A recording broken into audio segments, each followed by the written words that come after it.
I believe we are live. Hello and welcome. My name is Sean Johnson Andrews.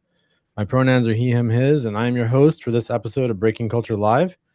I'm the immediate past president of the Cultural Studies Association, and I'm joining you today from the north side of Chicago. As always, thanks for joining us in this experiment in scholarly communication where we chat with activists and academics breaking down the breaking news. Today, I'm joined by Andrew Culp. Andrew Hi. Culp. Hey, Andrew. Thanks for joining us. Thanks for being here, Andrew. Really good to have you. I've known Andrew for quite some time through the Cultural Studies Association. Um, he's now a professor of media history and theory and director of the MA in Aesthetics and Politics in the School of Critical Studies at the California Institute of the Arts. His scholarship recovers negativity as a political and aesthetic force with interventions in radical philosophy and anti-political theory. His writing has been translated into over a dozen languages. His Dark Deleuze argues against the canon of joy that is domesticated French political philosophy. And his most recent book, A Guerrilla Guide to Refusal, published in 2022, extends this project through an archive of punk cinema, hacker manifestos, anarchist pamphlets, feminist art, and Black rebellion, foregrounding invisibility, fugitivity, and non-participation as modes of disruption. And hopefully we'll get to talk more about that. His newest book, Anarcheology of Power, examines the enduring divide between rulers and ruled across 5 modes of power. His essays and political writing have appeared in venues ranging from academic journals to underground pamphlets. And in this bio, I also failed to mention you've also made quite a few films. I know that Yeah. we screened one a few years ago here in Chicago at the Cultural Studies Association. So Yeah. Happy to chat about that at any point. But, of course, that's a little not core to what we're talking about today. Sure, sure. Well, in addition to all these biographical details, Andrew is also a longtime member of the Cultural Studies Association and has been active in the New Media and Digital Cultures Working Group since since it started, and maybe since it was called something else. I feel like it's morphed a few times, but I asked you here today to talk about some of the recent reporting on how the Department of Homeland Security is utilizing digital surveillance tools to target its raids and gather information on activists and rapid responders. Um, and last night, as I was reading through the links you sent, I was thinking about the politics of digital surveillance. Just going back to NASA and the PRISM program that was revealed by Edward Snowden in 2013. And at the time, it seemed like intelligence agencies were easily able to access this sort of fire hose of personal information we were all creating in our daily lives. But turning that into actionable information was a real question mark. But the systems and services that companies like Palantir are creating appear to have finally sort of generated a user-friendly dashboard for the everyday authoritarian thug. So maybe we can start by having you outline a couple of examples of what this looks like on the ground, or what's your entry point into this. It does seem like we're in a new moment. Yeah. Thanks, Sean. And it's so great to be here. And, I like keeping up with tech news. And it's tough because these things to be changing all the time. And especially when it comes to the security state or policing, these things are covered in a veil of secrecy. So it's hard to tell exactly what's going on. And there were the Snowden revelations with Prism and the subsequent sort of Five Eyes spying network that we know is global. There were things previous to this going on during the War on Terror, which is where they got a big boost of funding, and subsequently everything's just uh, blanketed in this term about terrorists, domestic terrorists, global terrorists, and so they get authorized to do all kinds of work. But I think one of the largest transformations really requires us to change the way in which we think about things like policing and prosecution. Our old model from the Norman Rockwell painting is, officer friendly, who's walking his beat, he knows everybody.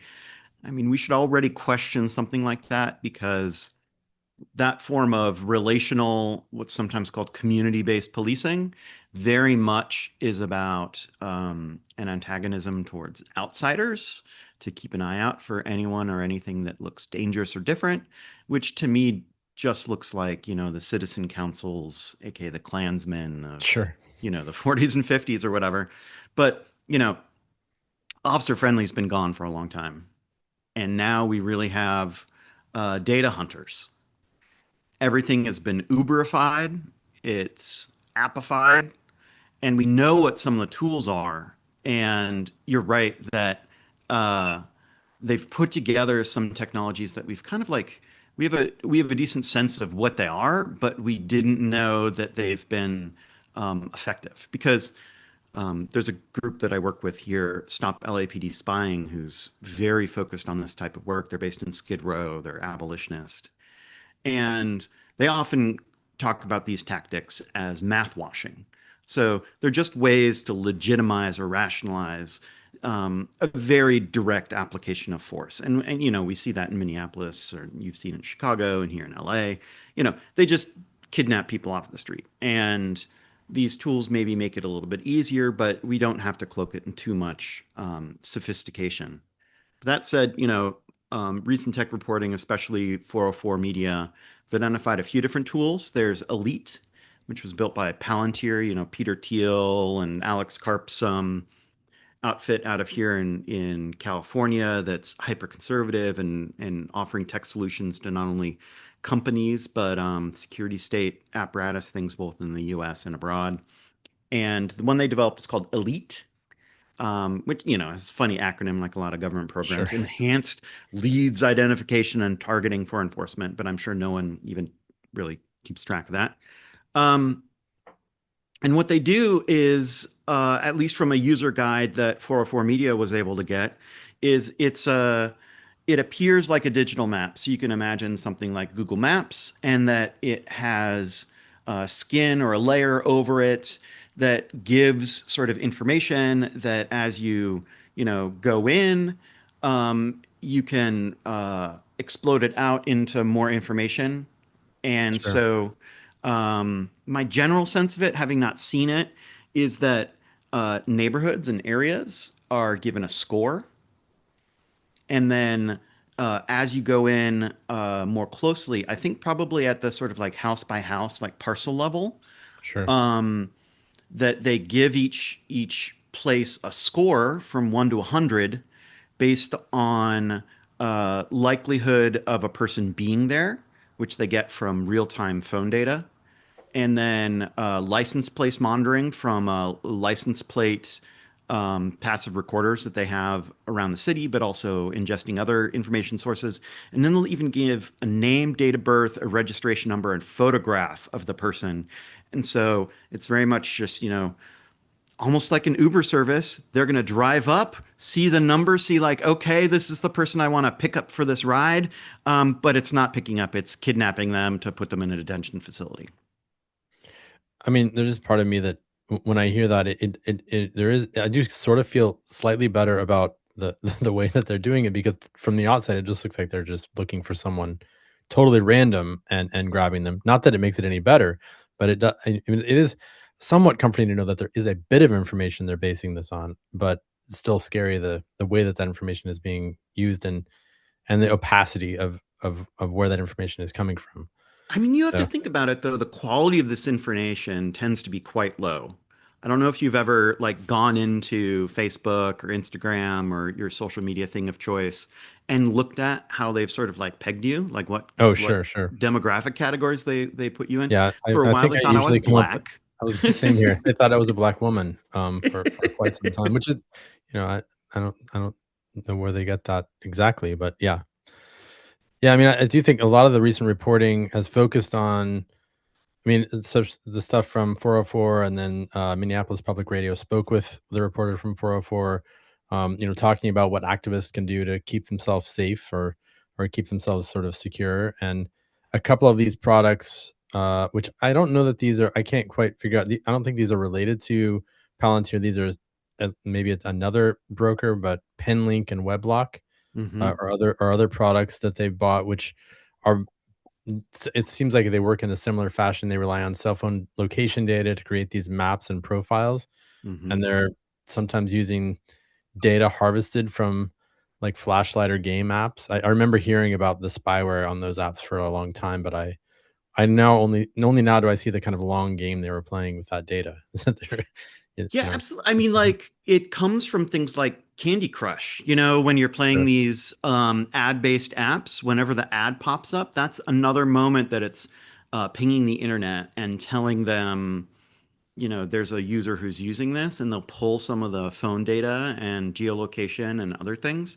And so, I mean, I guess it's a piece of brilliant engineering or whatever. They've decided to like hook into those data systems and not just try and extract targeted ads from it. They're using it to apply exercises of state power. And as you know, when you live in a repressive government, which is most of them, it just depends on how much, you know, they just start deciding who to start coming after. But I think to your point, I'm also a bit dubious of how complete a picture they can glean. We're not all downloading the same spyware apps, so it would seem like that data is really fragmented. I know that DHS is buying this stuff, but how much of the concern that we have do you think? I mean, I guess it's kind of hard to tell. Is resulting from like the hype of the potential of the technology promoted by the companies that are selling it, rather than the actual effects. I perfect question because the hype is always exponentially higher than the actual amount of precision. I actually wrote my master's thesis about this sort of same technological problem a long time ago in relationship to smart bombs. If we remember back to Mm, mm. the first Iraq War, you know, CNN was new and they were just trying to pump their 24-hour news station with as much content as possible. But Rumsfeld and Cheney, who were around with the first Bush administration, had actually done a media blackout for journalists. And so they were really scratching their heads to figure out what to put in there. So it was just quality control footage from, you know, cruise missiles coming off in boats and that famous smart bomb going down the Sure. chimney sort of thing. Yeah. And when you actually look at the numbers, casualty rates were just as high, if not even higher, than Operation Rolling Thunder, a carpet bombing campaign from Vietnam. So when they talk about precision, when they talk about specificity, pinpointing the wrong guy, the right guy, and leaving all the good people alone, you know, that's just a myth. It's all marketing. It's meant to legitimize what they're doing, and people should be incredibly suspicious of any claim like that. Well, and so I would that is something I think I think about. But I guess the flip side of this is where some of this data is coming from. And that and one of the things that you kind of mention and look at are the way that they've brought a lot of the information from Medicare and Medicaid data, um, which was made possible because Health and Human Services is, of course, completely cooperating, regardless of whether it's legal. Um, but you kind of pulled a quote here, and I want to just kind of read this. It's from the Project on Government Oversight. Notes that this sort of CMS ICE information sharing agreement grants access to the names, addresses, birth dates, ethnic and racial information, as well as social security numbers for all people enrolled in Medicaid. And that same piece warns that the agreement will give ICE, quote, access to the racial and ethnic information of approximately 79 million people. Um, so this seems like very problematic, and it is an example of what you kind of say. This is an example of what Foucault called the visibility trap. So I Yeah. wondered if you could say a little bit more about this part of the ICE apparatus and what the visibility trap means in this context. Yeah, I mean, I think this is really classic and in a very narrow sense, biopolitics. So, um, biopolitics was sort of expanded to mean just about anything, but very specifically in order to provide healthcare or things to other people, official state and parastate institutions produce knowledge, and that knowledge is absolutely necessary for their sort of bureaucratic system to operate. But it does mean that that knowledge can then be appropriated and reutilized in a variety of different contexts.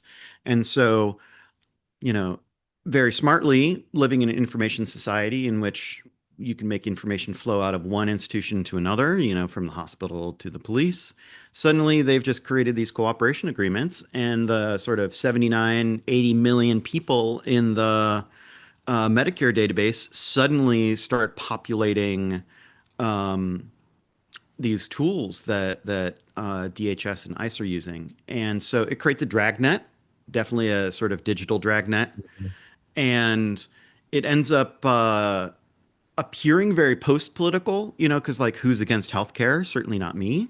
Sure. But it does mean that these sort of what are presented as just sort of like neutral welfare state programs suddenly don't question the other forms of power that they might sort of authorize or enable in the process too. And so, I mean, it becomes really challenging because then it encourages distrust in healthcare systems. Like Right. if you live in a really immigrant dense place like Chicago or LA, you talk to all kinds of people who haven't seen a dentist or a doctor for a long time, mostly because of a decent cultural suspicion because they kind of know that when they show up to someone, they don't know who this information is going to be shared at. They don't know who might eventually get access to it. And in fact, if you went to them 10 years ago or 5 years ago during the Biden administration, Sure. that information is still there. Yeah. Yeah, there's a Virginia Eubanks. I'm not sure if you're familiar with her book Automating Hmm. Inequality, but I think this is kind of a textbook example of what she's talking about. These systems that are first, they're going to kind of first try them out on people that are low income, low basically people who are have less power, but then it's just going to get expanded to everyone eventually. So Yeah. I mean, there have been some really great activist-led projects. A lot of people initially met each other through this conference called Allied Media, which is where a lot of sort of like nonprofit or nonprofit adjacent groups interested in media politics with a radical bent were meeting. I think it hasn't been active for a while, but these sort of like networks continue to evolve, and it might be everything from socially conscious hackers to a person at your local, immigration law center. And one of the interesting projects are these workshops around data bodies that try and to go into these vulnerable neighborhoods, usually led by people and families who've been system affected in one way or another. And they talk to people about like, well, what do your devices and your sort of digital and online presence create in terms of its data exhaust? mm, And what does that then enable people to sort of like track or identify you with? And how should we change, which is not to always say limit, but change the ways in which we relate and interact and who you work with to make sure that the data body that you're creating doesn't make you more vulnerable than you have to be. yeah, I mean that's a really provocative and important kind of work because I was as I was reading through some of these articles, this sort of direct disclosure of government data is really problematic. But the other data, a lot of it seems to be drawn from these kind of commodity databases. Like there's a LexisNexis product that they use, and another one called Clear by Thomson Reuters. Hmm. And there's a lot of attention to companies like Palantir in these stories, but the data that Palantir is using is supplied by these other companies that have been developing these products for years. Their databases include all sorts of government data, like arrest and immigration records, and these companies apparently then sell this data back to the government entities. So the kind of project you're talking about seems like a really important one, especially for thinking about I guess what you're calling like opacity or not being transparent or not being visible in quite the same way. Yeah, in the same way in which, let's say, sociologists and cultural theorists were doing commodity chain analysis, maybe like starting 20, 30 years ago or something, in which they're like, Sure. well, it hops around. You need to figure out every point and how they interface and what actually is the dominant one or the most important one in various portions. Or I don't know what a Leninist would have done in the chain of imperialism, a century ago. Um, I think we need to do with these informational systems now, because you're right, there is a stream, as it were, or a chain, and Palantir is toward the end of it. Because what Yeah. they're doing is ingesting all these other sources and then packaging it into a product for the government. And so, you know, every institution they're working with, that's what they do. They find ways to ingest data, clean it up, create ontological categories out of these like mixed data sets, and then make it as simple and straightforward as possible. And this is this is the history of, forensics and policing technologies. It's not that, police are brilliant or anything. They just have a system that's very systematic and they work the system and Sure. eventually they get what they do. And so that's what is happening here too. They're just like finding any variety of data sources that they think even might be remotely useful and then packaging portions of it. And so it makes us need to analyze where's the data coming from initially. Are we selling it? Are we selling it? Are we offering it?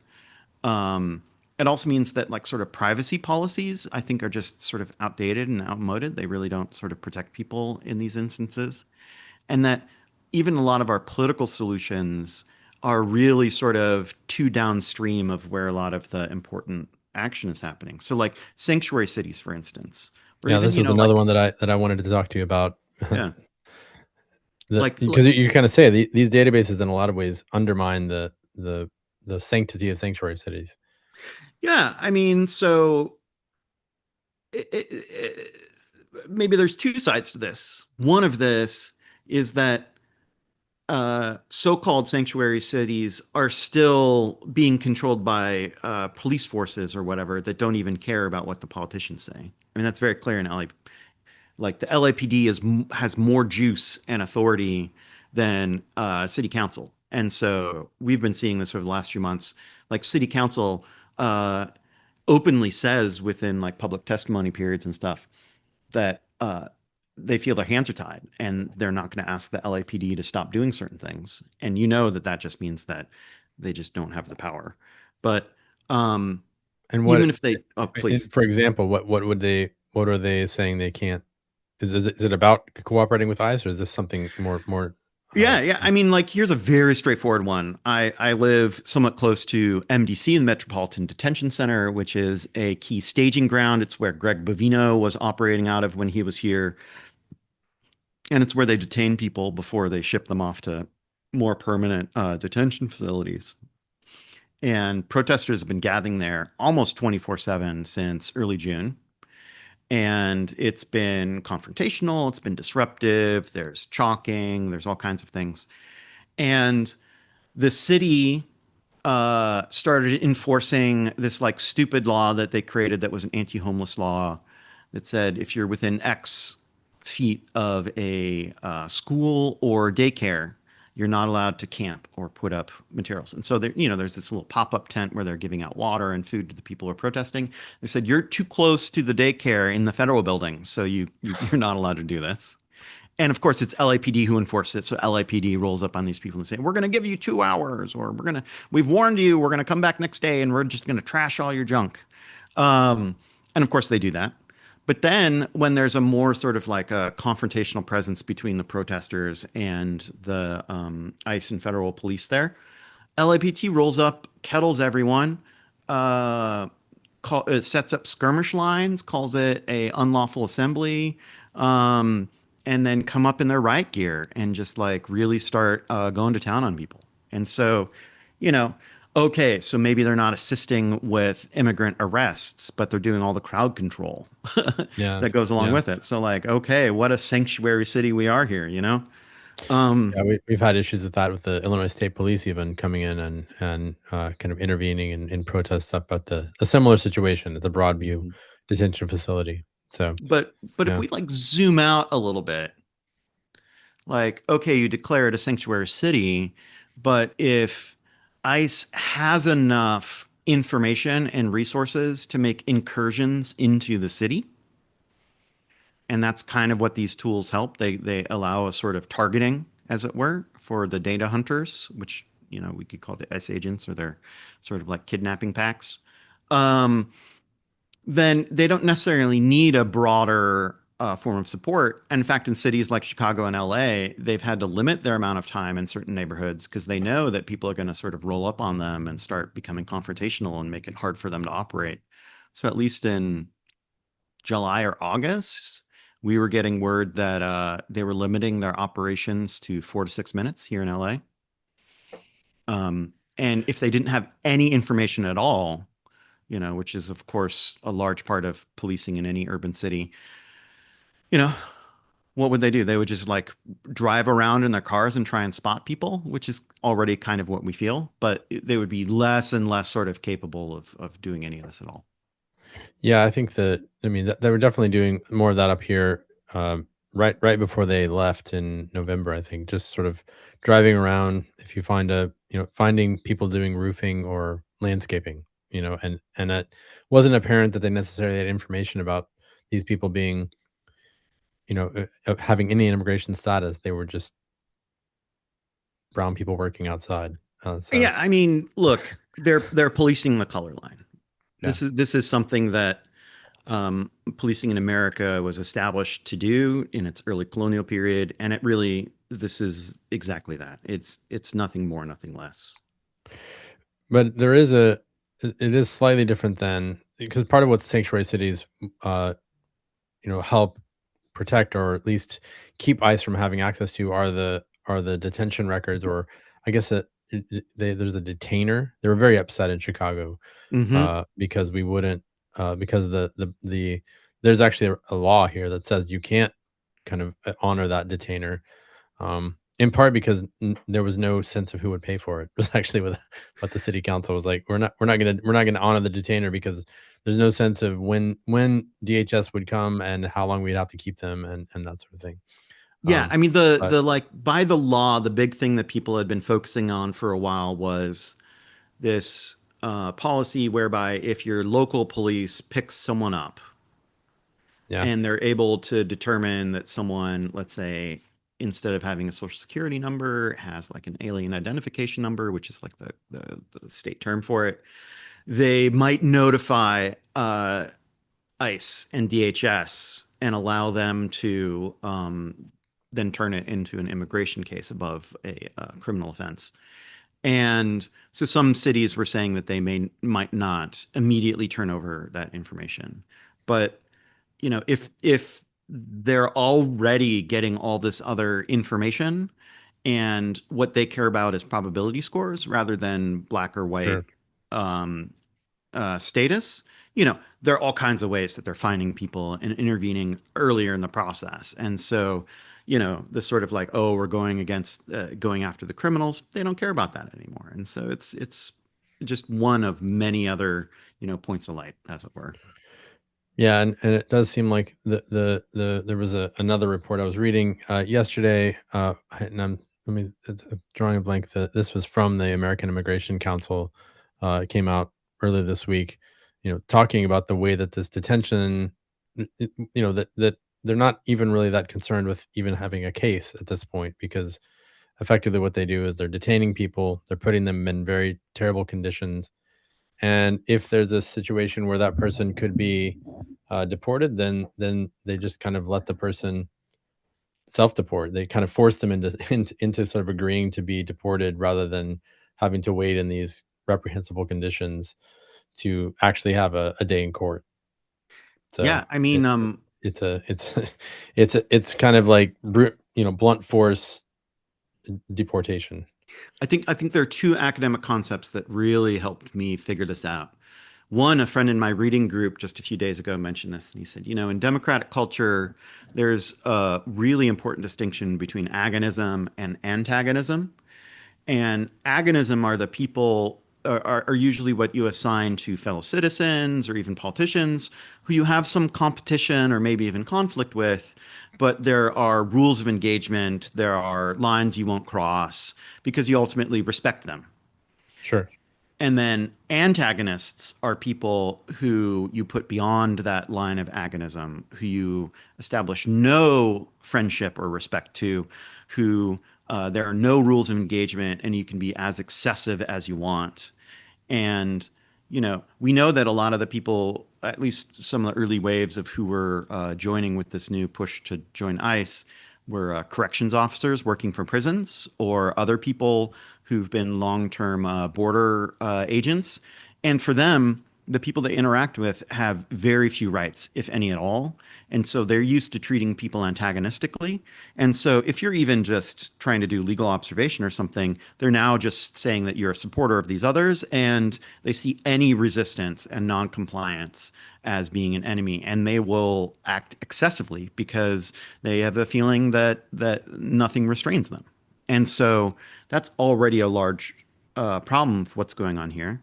And so, like you said, the sort of like they're not interested in people's status. It's absolutely true. They're not interested in the sort of like legal side of it. But, few cops are too. If you're to ask a Sure. police officer, they'd be like, it's not for me. Talk to the judge, blah, blah, blah. But they're restrained by not doing certain things that would hurt a case. Whereas when it comes to immigration issues, I think there are very few things that would hurt a case. Like if you're brutalized during your detention, I don't think that would prevent you from being detained. And so they're just like being quite awful about it. And the other academic concept was like in information societies, I think that friction is sort of under theorized. So if you simply make someone have a bad time because you're increasing the sort of like time lag or you're making things onerous to complete or whatever, you don't have to actually restrict them from something. You Yeah. can force people to, you can compel people to do things through all kinds of like indirect applications of violence or coercion. And so that's precisely what they're doing here. They're just making people's lives so onerous and so difficult that they're making it seem like the only appealing option is just to leave the United States in general. Yeah, which so this maybe speaks to some of the arguments about the state and about the sort of liberal approach to state reform that you kind of talk about in the Guerrilla Guide to Refusal. I'm not sure if I maybe this segue isn't super smooth, but but I'm kind of interested in thinking more about your framework there and the work that you've kind of looked at. To develop that framework. Uh, so I so I'm not sure. One thing that as I was reading the first chapter of it again this morning, and thinking about the points about the visibility trap, as well as the utility of what Deleuze and Guattari call the politics of imperceptibility. Hmm. I was thinking about the interaction between Alex Preti and the Border Patrol agents this past weekend, and it does seem that there's some stakes that this is part of what the stakes are, right? That Hmm. this has to be like one of the most transparent murders ever, Hmm. with like 12 different angles. I think this morning, I haven't seen them, but they released more cell phone video and the body cam footage, but we still don't know the identity of the agents who shot them because they're all walking around with masks, Hmm. right? So this tension between transparency, opacity, who gets to kind of have that luxury, I guess, and how the state kind of utilizes it is kind of right in the center of all that. Yeah, I mean, political liberalism is a convenient target, especially for people from a more Marxist orientation. And I don't think our critique of liberalism has gotten any weaker these days. I think that Yeah, when we think of it within a information society framework, and this is part of the sort of like Cold War deterrence, mutually assured destruction, Randian way of thinking about the world, but they think of humans as information processors. And so if they have more and better quality information, then we assume that they'll just sort of like change the way that they act. And like, come on. Like, uh, with these murders and other things, we see that you don't need any new information to figure out that there's like this really thuggish, racist policing operation going on right now. And if you didn't know this, you weren't paying attention, or you've decided to ideologically veil yourself. sure, Um, and so it's more a question of just like, what is it that pushes and pulls people to take action? Some of it is sort of like feelings and emotions, because it's really awful to see these videos, which as they circulate. But I think that that's not enough because it's really easy to sort of like push and pull at people's emotions. And so whatever, you act for a couple days, the long-term work of weeks and months or whatever is certainly not going to work. And so what I often try and go back to is like, how do we understand 2020? My book, I was writing the introduction right after a lot of the George Floyd stuff happened, and then, so I was like reading all of these analyses, and I was trying to find the one that made the most sense and like why so much was won within a series of days and weeks, and why it got neutralized pretty quickly too. And I've been persuaded by the idea that like left-wing politicians who embrace a certain form of political liberalism are actually engaging often in a form of counterinsurgency. And so, if you go back and read War on Terror, like Iraq and Afghanistan era documents about um, so-called nation building and counterinsurgency in those countries, there's a whole list of principles and priorities, and they realize that if you just go in there and bust heads, you're going to be somewhat successful. But then when you want to build up support for what to have other people take power or to create a durable sort of ally or something like that, that you've got to like stop busting heads at a certain point and then start playing politics, and that there are ways in which a military can play politics. And I think that that's really what's going to start happening in Minneapolis or these other places soon once they're done with their sort of like shock and awe operation. And there are ways in which people are going to sort of neutralize a lot of the anger and the support that came with these operations. And some of it's to tell people, hey, you need to calm down. We've got to figure out what our policy options are.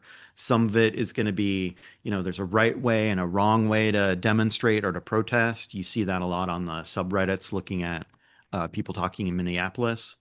Yeah. And I mean, the big line I keep coming back to is your innocence will not protect you. There's a lot of people who want to play the game of like who's the good innocent protester and who's the sort of like bad guilty one. We saw a lot of that during the first couple waves of Black Lives Matter too. Who was the, you know, person who the police deserved to kill and the one who Yeah. didn't. And I think we need to stop playing that game too. And it's even more complicated in a region like the Great Lakes and Minnesota, and particularly because of Minnesota Nice. But yeah, those are a few initial thoughts working through the introduction to my book. Minnesota nice. What is Minnesota nice? Oh, okay, yeah. I lived in Minnesota for a couple of years. I go back and see friends and politicos and things there, and there is a culture there, maybe from the Scandinavian immigration, in which Oh, okay. they want I to thought for be some reason I thought it nice was an and neighborly. acronym. No, no, I it's thought just it was about an being acronym. nice and neighborly. And if you Yeah. violate the norms of Minnesota niceness, people Yeah. actually like respond quite strongly. And that's Mm. actually part of why we see the resistance there right now happening the way they do. And they're so insistent about caring for and looking after their neighbors. And so that's the sort of like the cultural bedrock of to help explain the precise social character of the resistance right now. I mean, I think that we don't have part of what we're seeing in the larger culture is there really isn't a framework or a category to think about what is happening on the ground, because even the notion that Alex Preddy was protesting, for instance, like he was not Mhm. protesting. He was not like that's the only category Yeah. that we seem to have in the larger culture. He was there, observing and helping to kind of maintain order on a certain level around what was Hmm. going on. But he was observing all sorts of um, rules that these different rapid response networks have put in place for how Hmm. you should observe, what you should do, what kind of distance you should keep. Hmm. And there isn't an understanding, I think. I mean, in places like Chicago and places like LA, where we've been on the ground and we know how this works, there is an understanding of what was going on. But even the notion that he was a protester, which Yeah. seems to still get circulated throughout the dominant media, was incorrect. That's not what he was doing, right? He was there doing something else, and the idea of this kind of direct action is not. We don't even have a category for it. Yeah, I mean, in some ways, he was doing a citizenly duty. And I think a Sure. lot of people think that if we follow the principles of good citizenship, then, the long arc of history will redeem us in some way. But what we're seeing is this neo-fascism is exploiting the precise weaknesses of political liberalism's faith in institutions and rule of law and Mhm. of precedent and civility and all these other things. And so part and parcel of that is the idea that if we simply document one of these encounters, that their violation will be so clear that eventually the wheels of justice will like kick in and put things back in their place. But these are the things that fascism itself is built to exploit. So I think we need to be much more strategic in thinking what we do. You know, we don't. We need to get beyond documentation. I do think the thing that Alex Preddy was doing that I really like was that he's a care worker. Yeah. And if I understand the situation correctly, he was driving down the street and he saw these black women being pushed around by some ICE agents. So he stops to try and support them. I think that we need to understand these care worker roles not just in a case by case basis, but really sort of generalize them and make them deeper and more systematic. Because if we look at most modern political movements in the United States and elsewhere, it's this care work that really does the long term building that we need that's durable, that goes beyond these sort of like flashpoints, and that creates meaningful alternatives. Like here in Los Angeles during a lot of the lockdown, mutual aid groups formed. And of course, the city and some other groups supported some of it too. So these drive-by um, vaccination and testing clinics. A lot of the schools were reutilized as places for food giveaways. People created water drop and other initiatives here. And I think the key that made it work was that you didn't have to give your information, regardless of your status, regardless Right. of who you were. You just come up, no question to ask. If you think that you need some food to help feed your family, take it. And that makes sense. And that is ways that larger institutions can be a part of it. But I think from the long term of understanding how to work with undocumented people, you don't sort of like make them fill out all the forms and then say, okay, you've got some special exemption here or something. I think we really need to really transform the way in which we interact with people and not do means testing and information gathering. It's just, if you need healthcare, let's give you some healthcare. If you need food, let's give you some food. Well, definitely the theme of care, the theme of taking care of your neighbors. I mean, we could talk about that with Renee Good as well, and I'm sure there's dozens of other people that have been hurt, here in Chicago and elsewhere, uh, kind of just carrying out these activities that are basically just trying to take care of people. Hmm. And but the way you just sort of framed it, I was going to ask you like how this fits in um, with your framework. I know there's Hmm. a lot more of the framework and the argument in your book, um, and you've had several years since you wrote it to process more of maybe what you mean or what you meant to mean. um, Hmm. but what you're just saying about not collecting information, letting that care just flow regardless of who it's to. Maybe is that maybe where the opacity, the subtraction, the refusal as a political science of the underground fits in? How do you see these strategies and tactics that you were talking about, or not? How are they playing out in the struggles or in the care that we're seeing in the streets of LA and Chicago and Minneapolis? Yeah, so I gave you the sort of like parent friendly response. Then All right, there's the kids, more close your ears, kids. then there's the more radical response, which is, I think we have a whole series of examples from the 20th century of moments of civil war, and not just, old school American Civil War, but this is something that we've learned from being black in America. It's to have lived in a place where the Civil War never really ceased, Sure. and that now it's sort of expanding out to other people.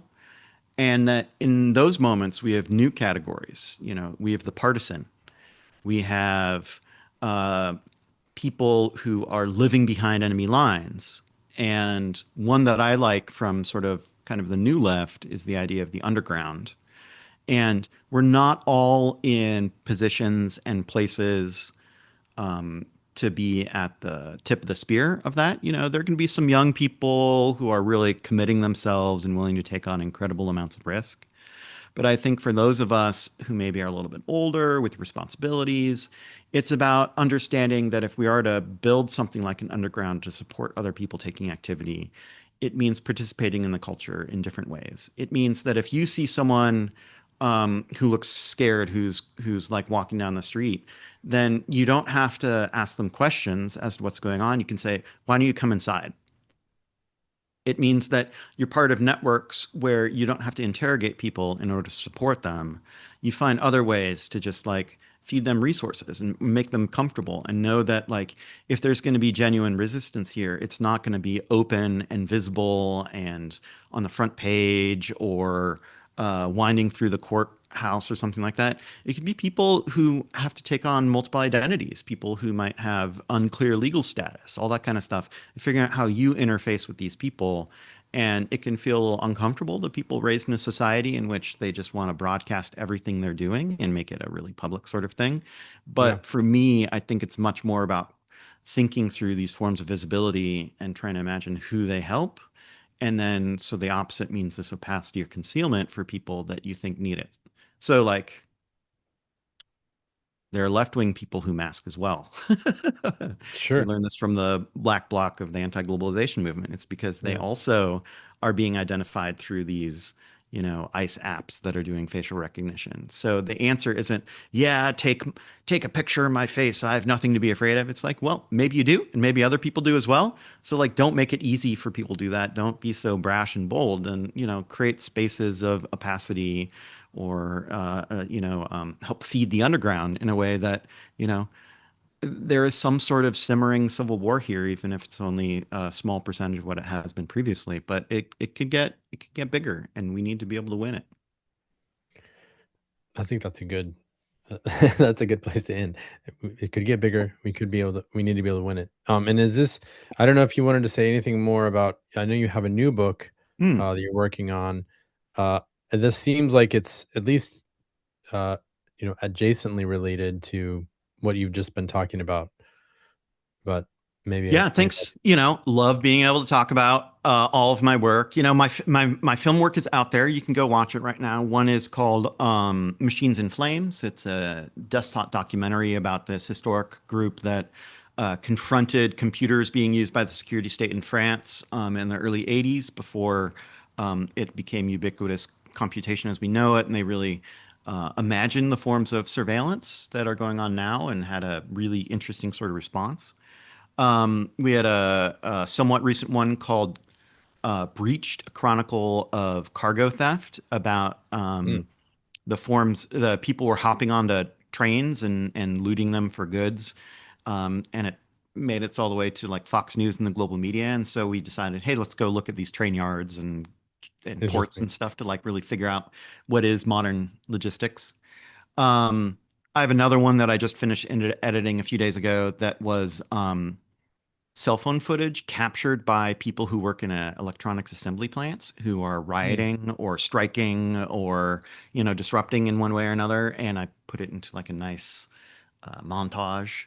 So anyway, that's the destructionist stuff. But the book Anarcheology begins with this idea that you know anatomically modern humans have been around for, let's say, 300,000 years plus, and the state as we know it, which is to say a division between uh, a ruler and the people that are ruled, only sort of came into existence, let's say, 6,000 BCE or even more recently.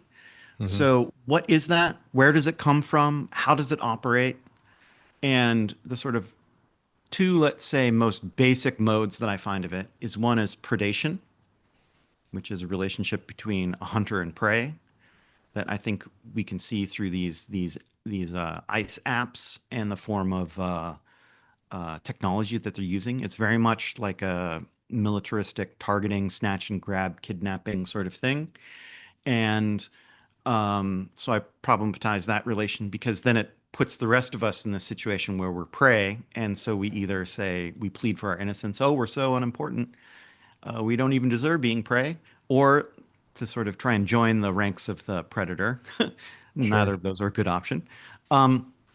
And the other one is the domestic enclosure. So, like domestication as a historic process, but also the idea of restricted economies where everything gets sort of like measured and put in its place, creates the ecos or the domain or dominion in the Latin Roman sense, and how those sort of like prefigure all the ways of rule that we have since then. Anyway, it's one of these sort of like ambitious sort of history of everything sort of projects. So, you know, hopefully it doesn't get out of hand too much, but it's written in a set of concise theses as well to make it sort of easier to find access points.